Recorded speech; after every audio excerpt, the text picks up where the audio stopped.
আমাদের সম্পূরক প্রশ্নের বিধিনিষেধ যদি এত কড়াকড়িভাবে করেন তাহলে আমরা কি করে মন্ত্রী পরিষদকে জবাবদিহিতার আওতায় আনব?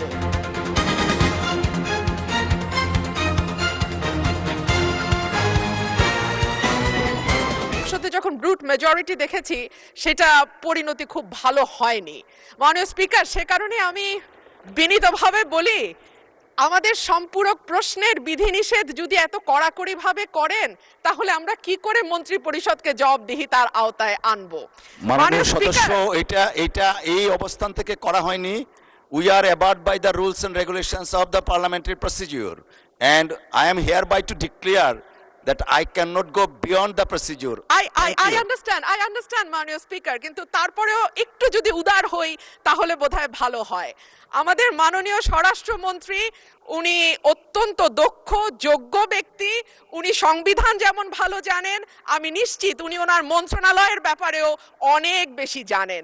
সে কারণেই একেবারে সম্পূরক প্রশ্ন ঠিক ওই মূল প্রশ্নের আঙ্গিকে না হলেও আমি মাননীয় স্বরাষ্ট্রমন্ত্রীর দৃষ্টি আকর্ষণ করে বলছি, বাংলাদেশের মানুষের কপাল এমন যে মরার উপর খাড়ার ঘা সব সময়ই থাকে।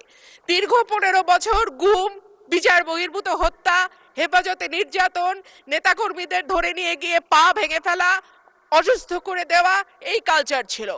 এরপরে অন্তর্বর্তীকালীন সরকারের সময় মাননীয় স্পিকার আমরা দেখলাম মব কালচার।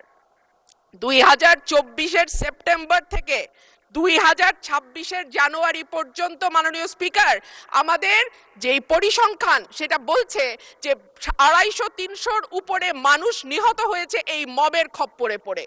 আমার মাননীয় স্বরাষ্ট্রমন্ত্রীর কাছে প্রশ্ন, যেহেতু একটা খারাপ কালচার বাংলাদেশে শুরু হয়েছে এবং আমি নিজেও 21শে ফেব্রুয়ারি সেটার একজন ভুক্তভোগী, সেটা বন্ধ করার ব্যাপারে সরকার কি মেজার নেবে এবং স্বরাষ্ট্রমন্ত্রী এই ব্যাপারে কি কি পদক্ষেপ নেবেন? ধন্যবাদ।